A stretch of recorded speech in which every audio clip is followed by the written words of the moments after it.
آیت الکرسی۔ اللہ لا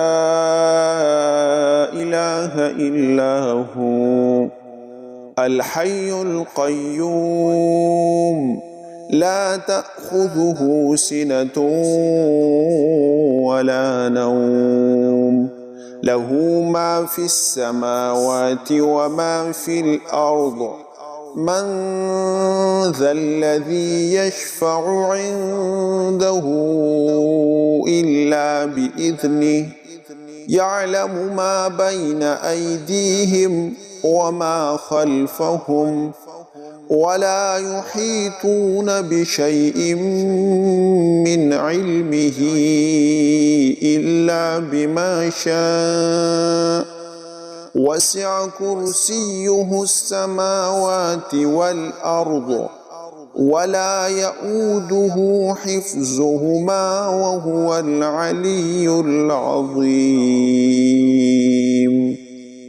ترجمہ: اللہ وہ ہے جس کے سوا کوئی معبود نہیں، جو سدا زندہ ہے، جو پوری کائنات سنبھالے ہوئے ہے، جس کو نہ کبھی اونگ لگتی ہے نہ نیند۔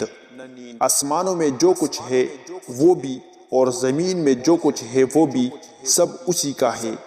کون ہے جو اس کے حضور اس کی اجازت کے بغیر کسی کی سفارش کر سکے؟ وہ سارے بندوں کے تمام آگے پیچھے کے حالات کو خوب جانتا ہے، اور وہ لوگ اس کے علم کی کوئی بات اپنے علم کے دائرے میں نہیں لا سکتے سوائے اس بات کے جسے وہ خود چاہے۔ اس کی کرسی نے سارے آسمانوں اور زمین کو گھیرا ہوا ہے، اور ان دونوں کی نگہبانی سے اسے ذرا بھی بوجھ نہیں ہوتا، اور وہ بڑا عالی مقام صاحب عظمت ہے۔